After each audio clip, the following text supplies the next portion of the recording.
A single positively charged particle with a charge of 1.6 times 10 to the power of negative 19 coulomb travels at a velocity of 50 meters per second perpendicular to a magnetic field B of strength 6 times 10 to the power of negative 5 Tesla.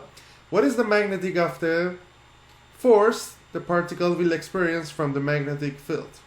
It means that we need to find out the magnetic force.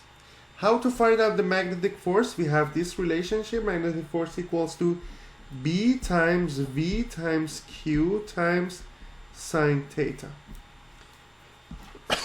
F is magnetic force in terms of Newton.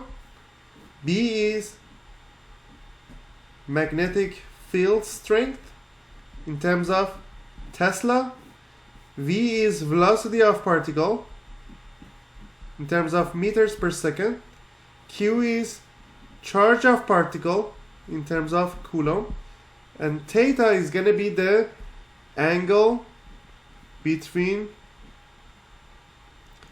velocity and magnetic field. It means that if velocity and magnetic field are parallel, theta is 0, therefore sine theta is 0, so there is no force. So let's calculate it.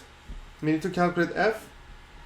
B is given, which is 6 times 10 to the power of negative 5 Tesla. V is given, which is 50 meters per second. Q is given 1.6 times 10 to the power of negative 19. We need to be very careful about the units. Sometimes it is in terms of microcoulomb. Sometimes this one in terms of centimeter per second. We need to be very careful. If we need to convert it from one unit to another unit, we need to apply the changes.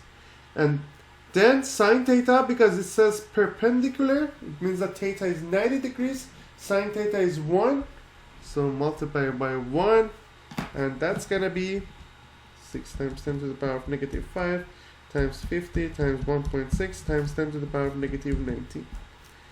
4.8 times 10 to the power of negative 22 Newton is gonna be the magnitude of the magnetic force.